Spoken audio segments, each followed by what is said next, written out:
fizer simpático, a questão de simpatia, afinidade, semelhança e tal, pode alterar suas respostas e as assimilar às suas próprias ideias e às suas tendências, mas não influencia os espíritos. Eles mesmos não é senão um mal interno. Então, a preferência de alguns espíritos escolherem determinados médiuns e não outros, talvez se dê por isso, porque médium A não transmite bem o que o espírito quer comunicar, mas médium B transmite melhor aquilo que o espírito quer expressar.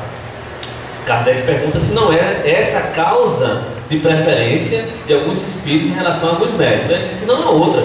Procuram um intérprete que melhor simpatiza com eles e que exprime mais exatamente o seu pensamento. Se não há simpatia entre eles, o espírito do médium é um antagonista. Então ele é refratário, é antagônico, não tem semelhança, não tem afinidade. Não dá para passar a mensagem através desse médium. Vou procurar um outro.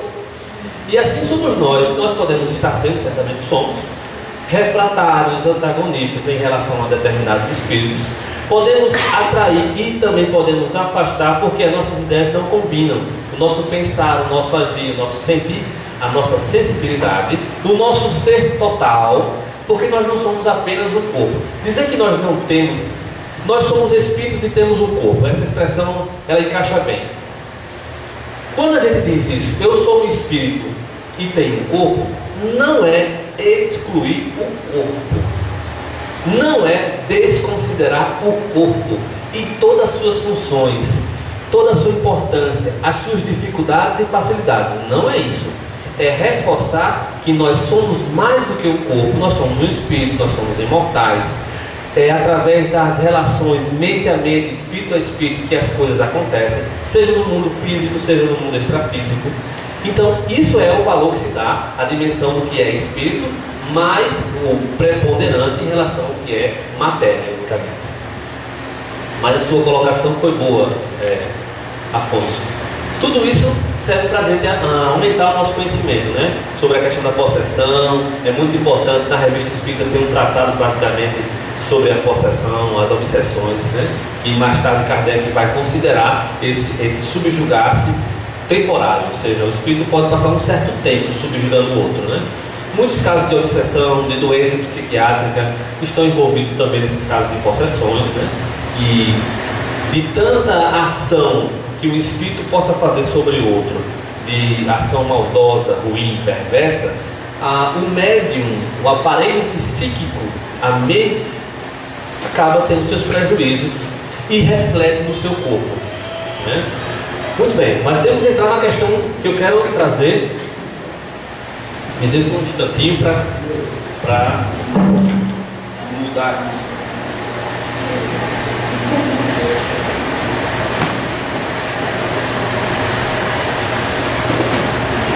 Reforçando que os espíritos retiram do cérebro do médium aquilo que precisa para dar a comunicação.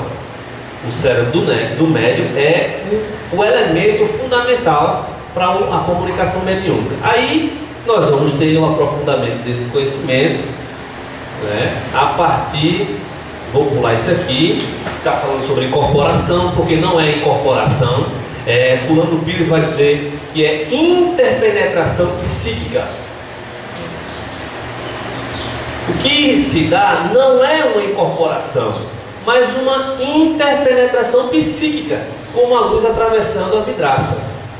Aí, se o vidro é azul, a luz que vai se refletir é azulada. Se é vermelho, avermelhada, e assim vai. Não é isso? Por quê? Mas a luz do sol não é única? É, mas o vidro é azul, e aquele é vermelho, e aquele é roxo. O reflexo vai ser de acordo com a vidraça, com a cor do vidro. Que médio somos nós? O espírito vai trazer a mensagem, mas vai passar por nós. Quando passa por nós, já tem a nossa característica. Animismo sempre há. Não precisamos ter medo dessa palavra, nós médiuns, porque animismo sempre há. Se não for assim, que o espírito dê conta de fazer tudo o que ele quer sem me procurar. Porque se não for assim, tem que passar pelas minhas questões. Sim, quer falar? Apagou. Se apagou, passar aqui adiante. Vamos lá.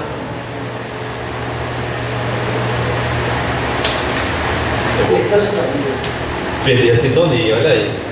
Vou achar agora.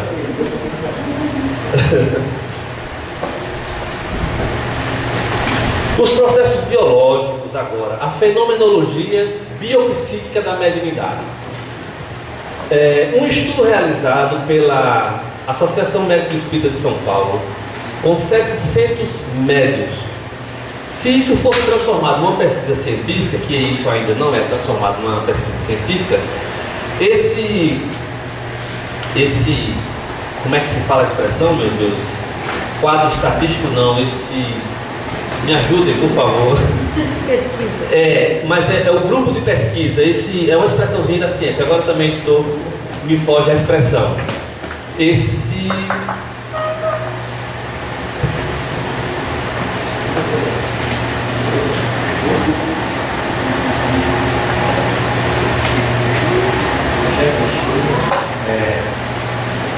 Os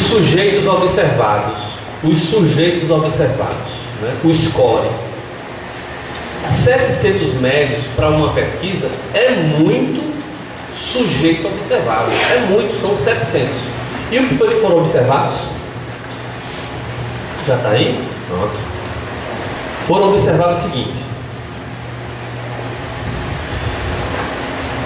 exames clínicos, quer dizer, eles passaram por anamnese, análise, foi retirado o sangue, verificou como é que estavam as taxas dele, colesterol, etc. Verificou a pressão, fez mapeamento cerebral, ressonância magnética, fez um levantamento, uma análise clínica de cada médium, dessas 700 pessoas médiums, antes, durante e depois do transe. Claro que quando se fala durante, a pessoa está dando a comunicação aqui, a manifestação mediúnica, ele estava passando os eletrodozinhos, os eletroencefalográficos, estava registrando a alteração do gráfico lá do fenômeno. Muito bem. Então, antes, durante e depois do transe mediúnico, esse grupo de médicos da AME chegaram a algumas conclusões sobre o quadro clínico da pessoa médium. Mediante o pulso mediúnico, quando o espírito chega, o impacto da energia do espírito sobre o médium, há uma alteração, há uma série de sintomas biopsíquicos do fenômeno mediúnico. Acontece o quê? Aumento da produção de adrenalina. Através desse adrenalina é o que, por exemplo, quando a gente está com medo e a gente tem que ter uma reação rápida e pronta, é a adrenalina na corrente sanguínea que faz a gente ter uma reação muito instintiva, rápida e pronta, tá? É um hormônio. Aumento da produção de adrenalina. Outra coisa, idiosincrasia, aspectos peculiares, o jeito de ser de cada pessoa. Acabava que aquela pessoa manifestava uma coisa muito peculiar a ela mesma. É idiosincrasia. Outro aspecto verificado, tendência à perda do controle. No momento do transe mediúnico, do impacto da presença do espírito sobre o médium, a pessoa tende a perder o controle sobre ela mesma. É uma perda de controle, porque ela se sente dominada por uma força. É o espírito que subjuga, vamos dizer assim, que toma conta naquele momento daquele corpo, daquela aparelhagem.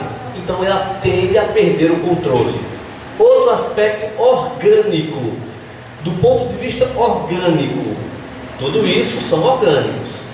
Aumento da frequência cardíaca, aceleração do coração, os batimentos cardíacos, pressão arterial aumentada, fluxo sanguíneo para a cabeça aumenta, fluxo renal, secreção respiratória. Olha quantos sintomas físicos estão marcando um momento mediúnico da pessoa. Isso são alterações físicas. Outras importantes alterações biofísicas e psíquicas no momento do transe. Alterações em 4 centros cerebrais na pessoa em relação à fome, ao sono, à sexualidade e à agressividade. As pessoas que estão tendo vivências mediúnicas, muitas vezes essa pessoa não está consciente do que está acontecendo. É quando o César Filipe vai dizer o seguinte: uma interferência espiritual pode acontecer, a pessoa ser médium, não saber que é, foi essa questão do inconsciente, e o sintoma, a manifestação mediúnica, não se converte num fenômeno paranormal, se converte num sintoma biopsíquico, fisiológico. Isso. Ou seja, ela não sabe que é médium, ela não considera a existência da vida após a morte, do espírito, mas ela é médium. E muitas vezes esse ser médium que ele é, que essa pessoa é, se converte em sintomas, não em uma fenomenologia paranormal. Muito bem. Mas quando o médium está mesmo sabendo até que é médium e tal, em desequilíbrio, desorganizado biopsiquicamente, esses sintomas também se prevalecem, se apresentam. Vamos lá ver mais um pouco. Anorexia, bulimia e distorções de dieta. Recusa para comer, come muito pouco ou quase nada, não quer comer nada. Anoréxico. Bulimia, come, bota para fora. Dietas distorcidas, não consegue completar uma dieta, fazer uma dieta, está sempre, se boicotando nesse sentido. Sono, ou a pessoa dorme muito, ou a pessoa não dorme quase nada, ou o sono é de baixa qualidade, a pessoa não se recupera, o sono não ajuda. Então, às vezes a pessoa dorme muito e o sono é tão ruim, de baixa qualidade, que não é a quantidade de tempo que dormiu, é a qualidade do sono que não foi boa. Muito bem, esses aspectos também se apresentam como sintomas biopsíquicos. Sexualidade, dificuldade em formar vínculos, estar sempre com parceiros ou parceiras diferentes, sem formar um vínculo saudável. A agressividade se caracteriza muitas vezes com violência voltada para si mesmo, e aí entra uma autoviolência ou depressão, como sendo uma autoviolação.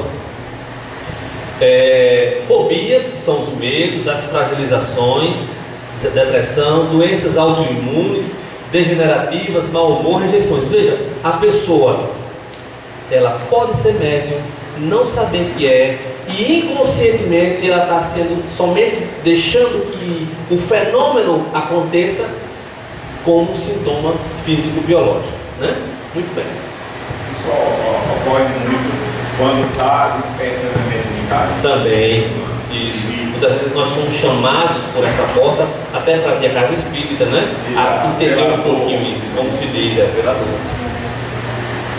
Mas vamos ver mais. A cada 90 minutos, e nós paramos aí, acho que passou deu quase isso, nós paramos, porque o cérebro deu um startzinho. Ele altera a atividade elétrica dele, de atividade de alerta para uma diminuição. Por isso que às vezes ele cansa. Falou, cansei. É preciso dar uma parada. Está estudando também. Chega uma hora que esgota, você sobrecarrega. Sai dali, dá uma parada, 30 minutos, faz um movimento, toma uma água, vê uma outra coisa para não sobrecarregar. O cérebro também está funcionando por atividades elétricas, de mais intensidade e de menos intensidade. E no processo, nas palestras e tal, também isso acontece. Na atividade mediúnica também acontece isso. Veja que são sintomas clínicos, né? Aí, a partir de agora, eu não entrei com as citações, mas são todas reflexões que Sérgio Filipe de Oliveira vem fazendo, tá? Aquela outra parte, tanto é de Sérgio Filipe de Oliveira, como é de Ricardo de Bernardi, que é um outro médico que também aborda isso, os sintomas clínicos da mediunidade.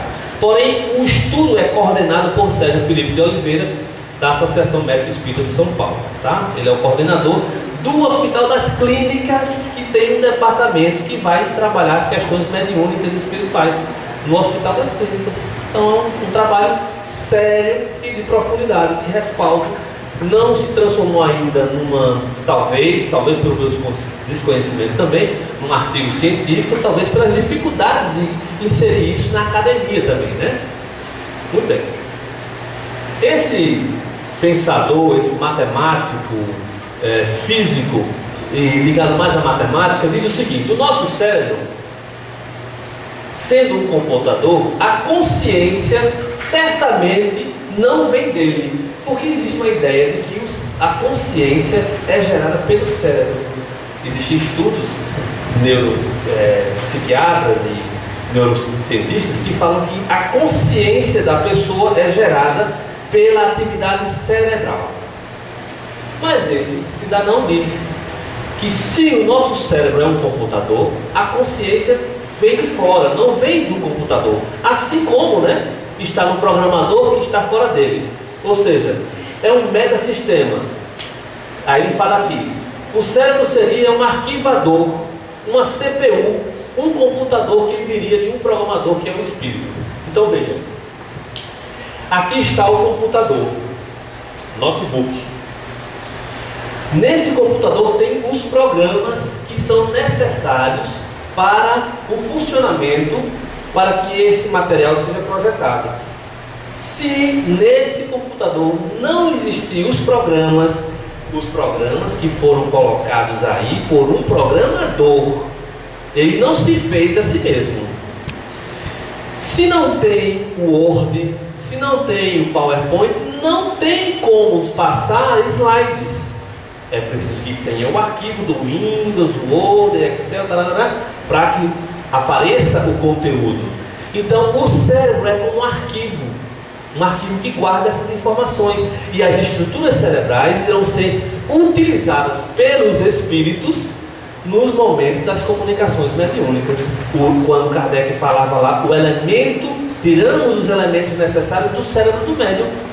Então Kardec está falando uma coisa que é verificada hoje, né? Essa ideia é revolucionária na área da neurociência.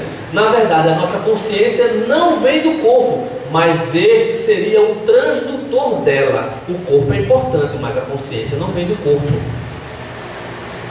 porque a sua origem viria de um metasistema ou do espírito.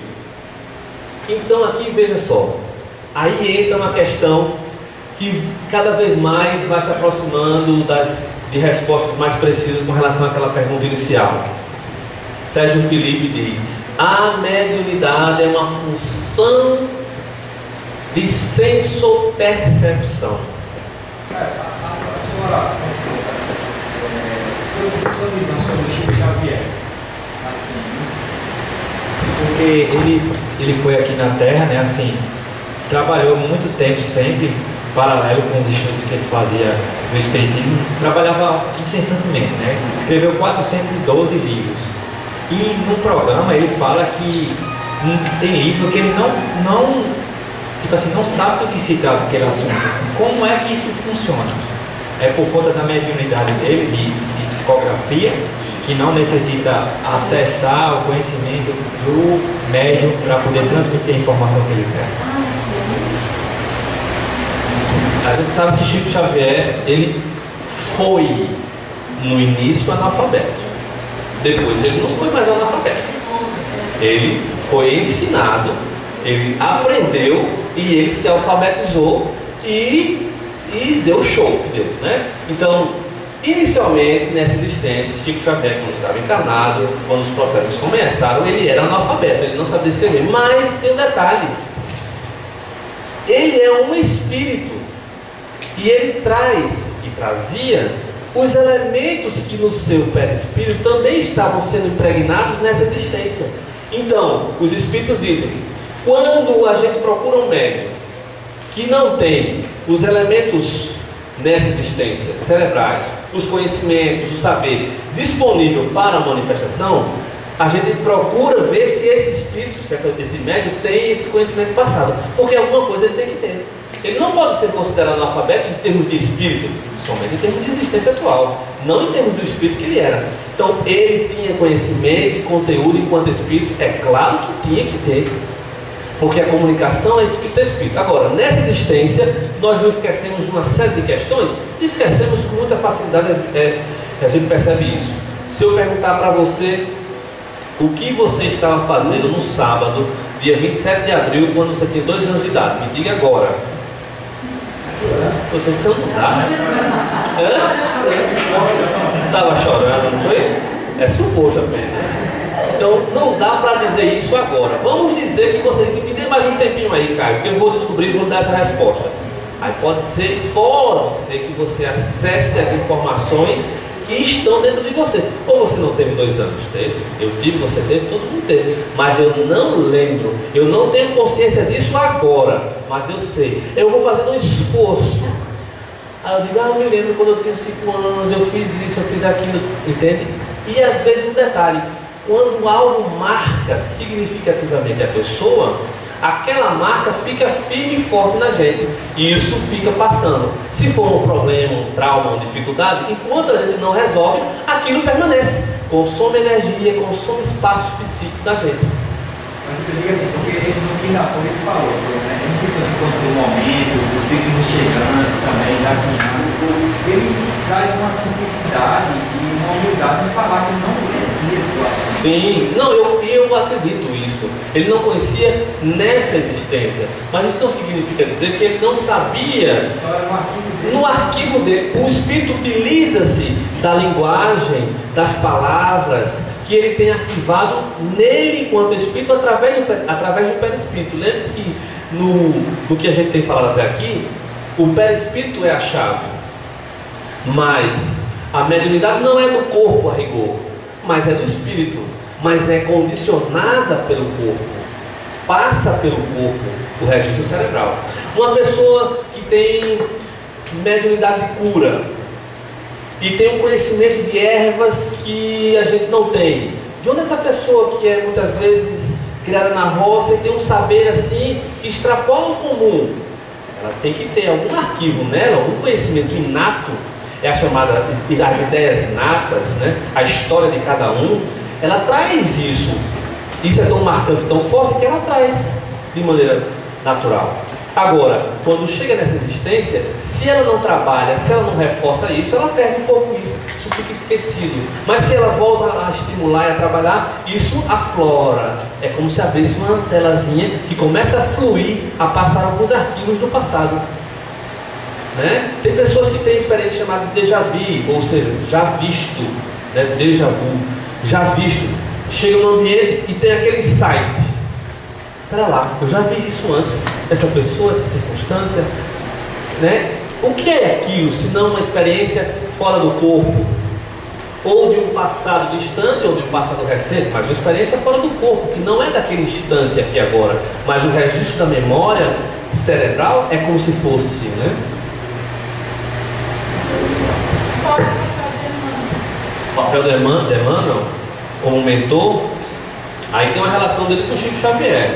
Então, é claro que ele foi o mentor, e ele sempre disse isso, né? O mentor de Chico Xavier. Ele conduziu a vida mediúnica de Chico Xavier.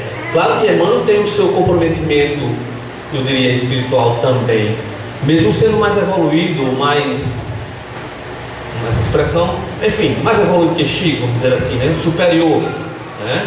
Porque ele conduzia a história de Chico Xavier. Eu acho que ele é um orientador, um guia, um orientador. Que até dizia em algumas passagens que fala assim, que Chico estava fazendo reuniões de materialização e Emmanuel, ele estava fazendo, e Chico teve uma reunião que Emmanuel se materializou, é o que se conta, e disse: eu não quero que Chico participe dessas reuniões, porque o papel dele não é com a materialização, é com os livros. Veja que havia uma condução para um tipo de fenômeno e não para outro, mas ele tinha potencial para outros. E a gente não tem somente um recurso mediúnico, a gente muitas vezes tem mais de um. Sim. Você falou sobre acontece várias vezes. Eu já vi Isso. Isso. Isso com uma marca forte, né? Pode ser um fenômeno. Isso geralmente seria um fenômeno anímico. Espontaneamente, um lugar ou pessoas é como se acessasse internamente no nosso inconsciente aquela informação. E aí é como se aquela informação que está guardada, ela foge e vai para a consciência, certo? Ela vem para essa área frontal aqui, que é a área do raciocínio, do julgamento, da crítica, da linguagem. O que é isso? Aconteceu uma coisa para mim, eu não sei bem o que é isso, mas aconteceu. Está se utilizando muito essa área aqui, que são as elaborações do pensamento, né? Veja aqui que isso é o cérebro com as suas áreas predominantes de atuação. Vamos ver mais um pouquinho aqui na frente, que a gente pode entender mais. A questão da visão, olha como acontece o processo da visão. A gente tem uma imagem que os olhos captam. Sensação. Ele é um órgão dos sentidos, não é? O olho. Quais são os órgãos dos sentidos?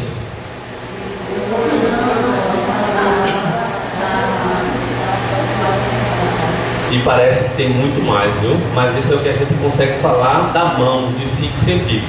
Quando aparece um outro, é sexto sentido, é extrasensório. Mas vamos lá para os 5. Visão. A imagem surge para os olhos, passa pelos nervos nervosos e o processamento da imagem vai acontecer nessa área aqui, ó. Então o nosso olho está captando aqui agora mais coisas do que a gente tem consciência que está captando. O nosso ouvido está captando mais informação do que a gente tem consciência que está captando. E assim são todos os sentidos.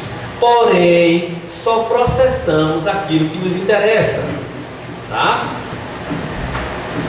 Vocês estavam percebendo até agora, vou direcionar a consciência de vocês para um fenômeno.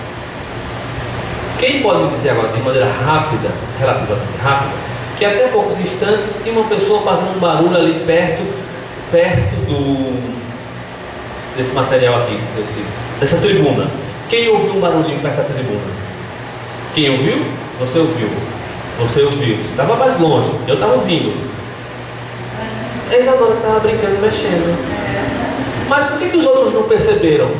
Não, eu acho que até perceberam. Mas como isso não fazia sentido, não tinha importância, não estava atrapalhando, não incomodou, não isso, não aquilo, então conscientemente não registra essa informação como parte da consciência. Outras pessoas têm uma percepção mais expandida, percebem um sopro que dá ali. No momento mais, no momento menos. Ninguém tem consciência de tudo a todo tempo, a toda hora. Porque a nossa percepção é seletiva.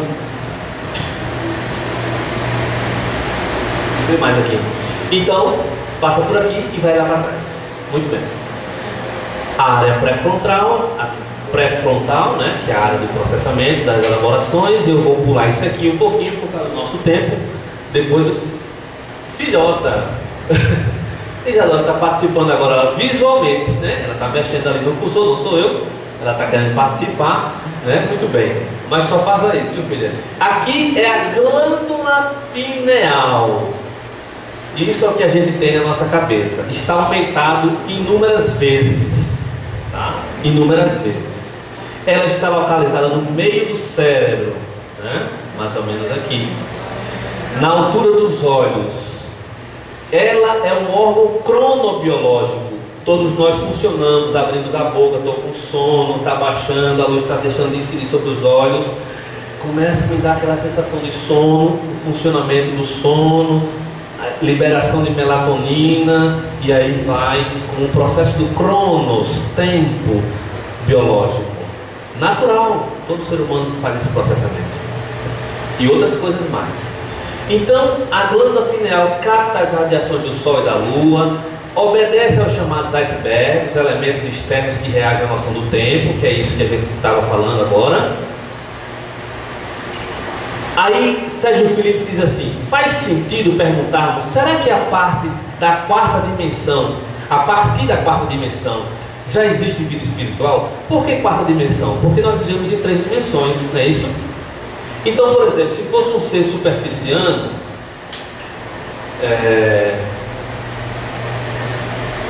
vamos dizer que aqui nesse quadro, vamos dizer que esse ser, Sérgio Felipe, está aqui nesse quadro, né? Ele existe, tem vida própria, está nesse plano, ele só pode se movimentar para cá e para cá, né? Para cima e para o lado. Ele não tem dimensão de volume, né? Aí eu chego para ele. Tem um lápisinho aí, João? Lápis para né? Tá fácil aqui? Não, mas é para o quadro branco. Ah, mas agora está brincando aqui, tem toda uma construção.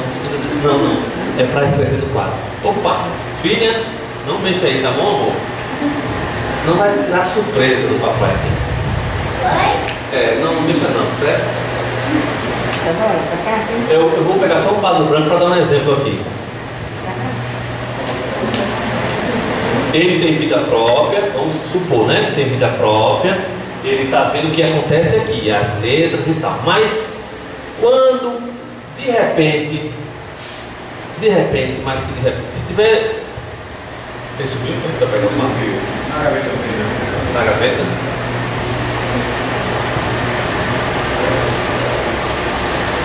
Será que isso é? Não. Mas vamos dizer, vamos criar a hipótese também, né? A imagem. Vamos dizer que eu coloco aqui para ele essa caneta. Até então essa caneta não estava presente. Aí eu coloco aqui para ele, eu desenho. Ele vai perguntar, ué, de onde surgiu essa caneta? Ela não estava aqui. Ela surgiu de algum lugar. De onde veio isso? Para mim está fácil. Eu estou na terceira dimensão, ele está na segunda dimensão. Eu que estou na terceira, percebo tudo que está em volta dele e mais um monte de coisas, que é o mundo da terceira dimensão. Ele não.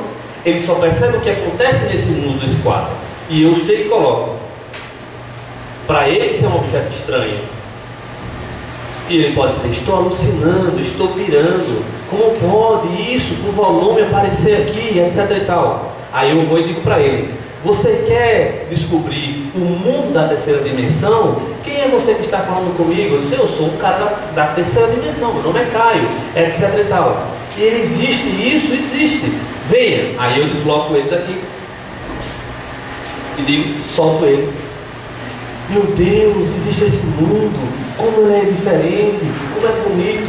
Assim estamos nós na terceira dimensão em relação aos espíritos que podem estar na quarta, na quinta, na sexta, ou em quantas dimensões existirem. Estamos limitados à percepção dos nossos sentidos, mas eles estão ampliados na percepção das coisas, mais do que nós.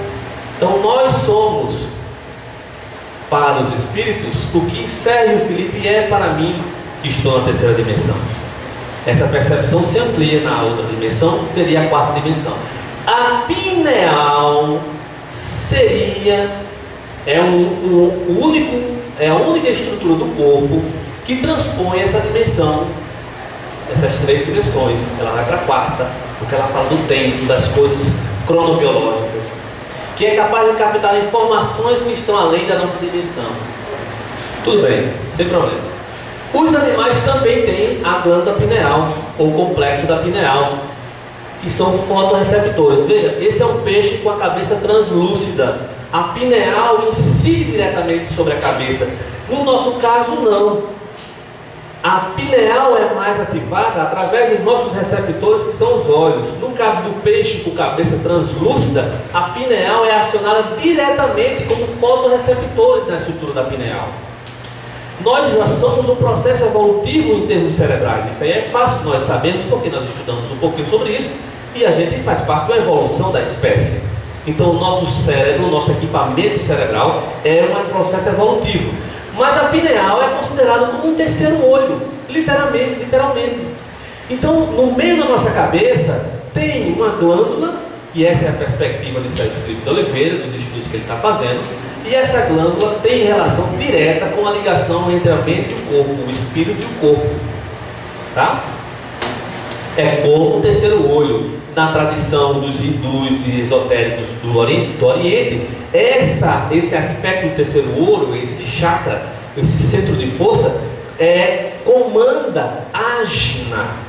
É um centro de comando. A expressão, tradução de ajna ou agna, é centro de comando dos hormônios, etc e tal. Será que nos problemas de tireoide, a desorganização da tireoide, por trás disso não tem um processo de influenciação espiritual que eu não consigo dar conta, porque eu não percebo o que é isso, eu não sei o que é isso, eu não dou valor a isso, mas através do sintoma se manifesta como pergunta.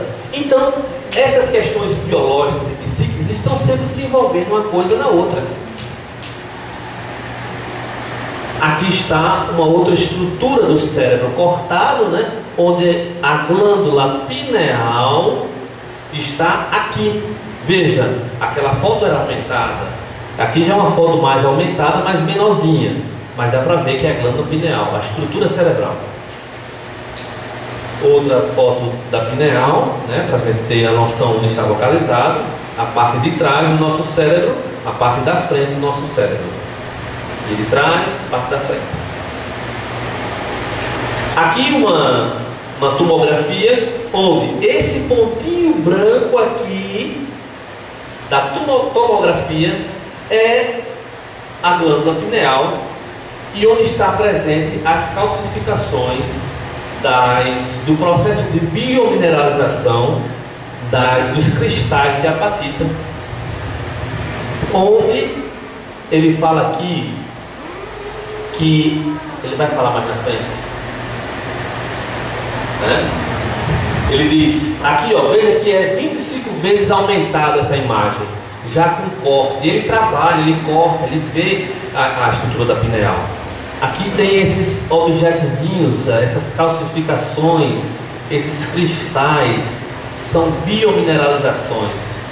Aqui é uma camada que cobre, né? Aí se corta como lamelas, como camadas, assim como se tem uma árvore, para se ver muitas vezes a idade das pessoas. Uma pineal com mais ou com menos cristais, fala também sobre a idade da pessoa. E também os cristais de apatita, que seriam essas estruturas também, elas falam sobre as pessoas que são mais ou menos sensitivas também. Isso seria o aspecto orgânico. O aspecto orgânico desse processamento chamado mediunidade ou percepção extrasensorial, sensitividade. Porque a pineal regula, seria, vamos ver então aqui, né? Cada pessoa nasce com a predisposição a ter um certo número de casulos dessa glândula, onde se alinham os cristais de apatita. Em nossa hipótese de trabalho, portanto, a glândula pineal é o órgão sensorial da mediunidade. Tal como o telefone celular capta as ondas do espectro eletromagnético que vem da dimensão espiritual, o lobo frontal é o substrato cortical do juízo crítico da mensagem, auxiliando pelas demais áreas do encéfalo. Veja, então, a glândula pineal seria o órgão sensorial do processo mediúnico. A glândula pineal como antena, como um aparelho celular que capta. Mas o processamento da informação, quem é que faz? Eu vi uma pessoa falar bem baixinho aqui. O espírito. Pode falar alto. Seria isso. O processamento é o espírito que faz. Porque é o espírito que pensa, é o espírito que sente, é o espírito que interpreta o processo. Assim como a luz que chega aos meus olhos é processada numa outra área e mandada essa informação para o meu cérebro em determinadas áreas, o processamento da informação mediúnica passa pela pineal como um celular que capta o sinal, mas é processado pelo quem está usando o celular. Aqui estaria um espectro eletromagnético, né? Onde tem aqui as radiações e a luz visível. Veja que o que nós vemos com os olhos humanos é tão pequeno em relação à grande quantidade de informações que estão percorrendo o universo, que estão presentes nesse ambiente. Se nós ligarmos o rádio agora na CBN, vai tocar a CBN, porque tem ondas de rádio nesse instante aqui agora. Se a frequência específica da rádio CBN for sintonizada, se o aparelho estiver funcionando bem. Se estiver quebrado, não funciona. E o pensamento. Então nós somos uma antena. Nós temos essa antena dentro da gente. Captamos as informações, mas nós deixamos que se manifeste, ou damos, como se diz no vulgar, damos passagem ao processo mediúnico de acordo com a nossa participação consciente. Quando eu estou no processo mediúnico, eu quero, eu intenciono, eu estou trabalhando a minha mediunidade, educando e também desenvolvendo de alguma forma, porque há um processo de aprendizagem, há um processo de automatismo. E no Borro Facuri vai falar sobre automatismo, porque áreas dos cérebros específicas nos fazem andar sem que eu esteja pensando em andar. Eu posso mudar de direção porque eu intenciono, mas o meu andar é automático, meu coração bate automaticamente, sem que eu pense. Eu posso até parar o movimento rítmico do meu coração. Eu estou alterando, mas ele bate independente da minha consciência em bater ou não. Automático. A escrita, a palavra, as áreas diversas, a memória, cerebrais, o uso do cérebro para funções que nós já fazemos de maneira comum, também são utilizados no processo mediúnico. A pessoa capta pela pineal a onda magnética própria daquela comunicação específica daquele espírito. Agora, ela só sintoniza com aquele espírito de acordo com o que ele tem já formado na sua mente, na sua estrutura enquanto pessoa. Ele só dá processamento a isso. Muitas vezes não tem consciência, pode ser um fenômeno inconsciente, como você tem destacado. Essa captação vai amplificar o fenômeno, tá? que ocorre nesta outra área do cérebro, que é o hipotálamo. A fome, a sexualidade, a agressividade e o sono acabam sendo alterações, muitas vezes, de uma mediunidade não tomada conta, de não tornada consciente, onde a pessoa não se permite esse processo, mas recebe a influência direta das interferências espirituais. Isso se converte em sintomas clínicos que alteram, e muitas vezes a pessoa está com problemas na área da agressividade, por exemplo, e que ela de repente na depressão começa a trabalhar a mediunidade, a espiritualidade, a sensibilidade que você estava falando. O que a gente faz, né? Trabalhar a pessoa, os aspectos do eu, do espírito, esse processo que é educativo, né? Espiritual. Quando se trabalha isso, muda-se a forma como está sintonizando aquelas frequências que não são agradáveis. Mas às vezes, até chegar aí, se dá muito trabalho e existe muitas vezes muito sofrimento. Mas nós que estamos aqui, estamos querendo aprimorar esse conhecimento, elaborar e reelaborar melhor as questões que nos chegam por vias inconscientes também. Então, dessa forma, a pineal funcionaria como uma caixa de ressonância de ondas mentais. Seria capaz de intermediar o fenômeno mediúnico. Veja que, mais uma vez, o aparelho fisiológico, a mente, o cérebro, é utilizado como instrumento e não como aquele que produz. Não produz. Não é o cérebro que produz o fenômeno. O cérebro faz o fenômeno acontecer porque é condicionado. O espírito do médium está condicionado ao corpo.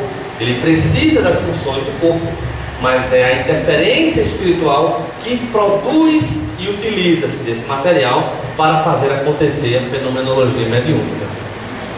O fenômeno mediúnico nem sempre se manifesta na forma de fenômeno, nós já falamos sobre isso, e isso pode se expressar através de diversas doenças, dor de cabeça, ansiedade. Quem não já teve aqui dor de cabeça, muitas vezes sem saber porquê, né? Às vezes nós podemos ter uma atitude de generalização. Tudo é do espírito ou espiritual. Temos uma tendência às vezes a fazer isso. Tudo é espiritual, tudo é mediúnico, tudo são os espíritos que estão fazendo. Esse é uma exacerbação do processo. Outras vezes generalizamos para negar que nada disso acontece, que eles não interferem, que não é assim. Então, vamos entender que nós somos um ser em estado evolutivo, de crescimento. Nós criamos a nossa própria realidade. A realidade que nós criamos é de acordo com o que nós pensamos e sentimos, que nós acreditamos que é. Isso faz a gente ter um padrão mental, um padrão de comportamento. De acordo com esse movimento que eu tenho, eu acabo sintonizando de forma natural e espontânea com aqueles que estão nessa mesma frequência vibratória, sejam encarnados ou desencarnados. Porque esse processo não se dá apenas para explicar uma relação mediúnica, mas uma relação paranormal, uma relação telepática, anímica. E às vezes eu penso que a gente tem medo de deixar que nossa alma se manifeste também nos fenômenos, porque a mediunidade é médium anímica. Todo o processo mediúnico precisa passar pela mente do médium, quer ele tenha consciência disso ou não, quer isso esteja claro para ele ou não. Quanto mais eu conheço, estudo, mais elementos eu dou, vamos dizer assim, eu crio para que os espíritos possam melhor esclarecer, se manifestar, atuar de acordo com as minhas habilidades específicas e outras que eu não sei que tenho, mas que eu acabo desenvolvendo.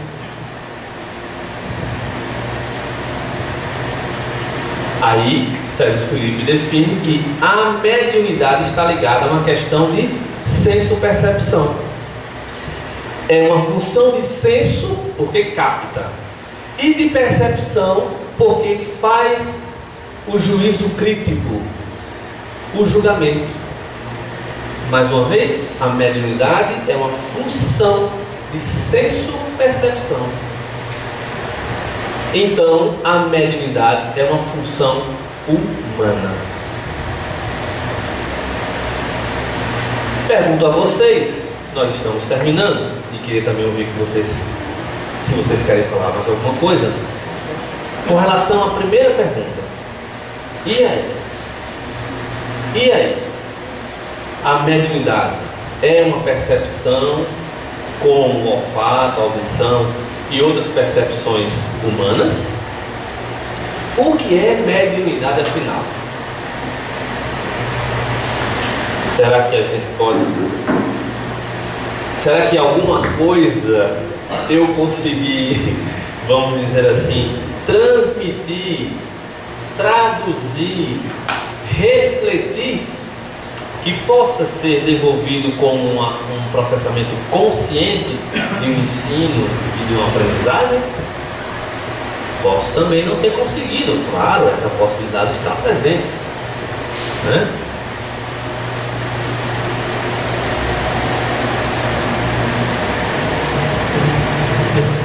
Então, muitas vezes estamos entrando no fenômeno mediúnico, num mundo estranho a ser descoberto, né? E podemos nos perder muitas vezes nesse mundo do espírito, desse mundo da mente, do fenômeno mediúnico, do fenômeno paranormal, mas somente quando nós nos desafiamos a enfrentar e trazer no espírito esse desafio para descobrir. Portanto, somos descobridores de terras estranhas, terras dantes não navegadas, que estão dentro da nossa estrutura psíquica. Se nós somos espíritos imortais, se estamos transitando ao longo dos anos, dos tempos, percorrendo esferas, mundos, de corpo em corpo, mudando de roupa, com essa ou mais aquela, algumas a gente gosta mais, outras a gente gosta menos. Se nós somos esse ser que se perde a sua origem na noite dos tempos, quem sou eu, né? Quem é o Espírito? O que é o Espírito? Eu sou um Espírito, sim. E e as minhas funções, aquilo que eu aprendi ao longo dos anos, aquilo que eu tenho dentro de mim não serve de nada, não funciona para nada, não é utilizado para nada? Sim, claro que é. O que nós precisamos fazer é despertar dentro da gente um potencial que está armazenado, que está guardado, está adormecido, mas que pode sim se tornar uma realidade. Sair do potencial, da potência e se transformar no real. E o que é o real? O real são as coisas físicas, materiais. Se a minha mente só consegue perceber, sentir que o real é isso, estou muito limitado do que é real. Porque a minha mente é que comanda, é que controla o meu corpo. É a minha mente que cria e faz esse mundo que está aí lá fora, que é violento, que não presta, que tudo está muito desorganizado. É a minha mente que está criando isso. É a sua mente que cria isso também. Então quem sou eu, né? E o que é o Espírito? O que é a realidade? A realidade parece que é muito mais do que aquilo que a gente vê, escuta e sente. Mas é passo a passo, é no caminho, é na caminhada que a gente vai se descobrindo, se transformando e se descobrindo naquilo que nós queremos. Como é importante querer, como é importante afirmar que eu quero ser melhor, que eu quero ser feliz, que eu quero aprender a saber mais. A gente pensa que sabe muito, vagalume sabe mais. Vagalume acenda a bunda, coisa que você não faz. Não é isso? Mas a gente pensa que sabe muito. Gente, eu queria agradecer a oportunidade de mais uma vez estar aqui com vocês. Para mim é sempre mesmo profundamente verdadeiro que é uma oportunidade. Todos esses encontros, cada fala, cada expressão que eu consigo traduzir, captar e entender é uma oportunidade para o meu próprio crescimento. Só mudamos aquilo que nós queremos. Quando não queremos, não mudamos. Mas por isso que é importante dizer que eu quero que essas reflexões fossem conquistas, conquistas de um paraíso que muitas vezes está perdido dentro da gente. E nós precisamos nos reencontrar com o Pai, com o Criador, que nos criou. Por isso somos filhos perdidos do paraíso, mas um paraíso que nós muito certamente já habitamos, porque somos centelhas, somos seres divinos. Não estamos perdidos, não estamos soltos, não estamos fora de sermos vistos. Me ajude, liberte-se aqui.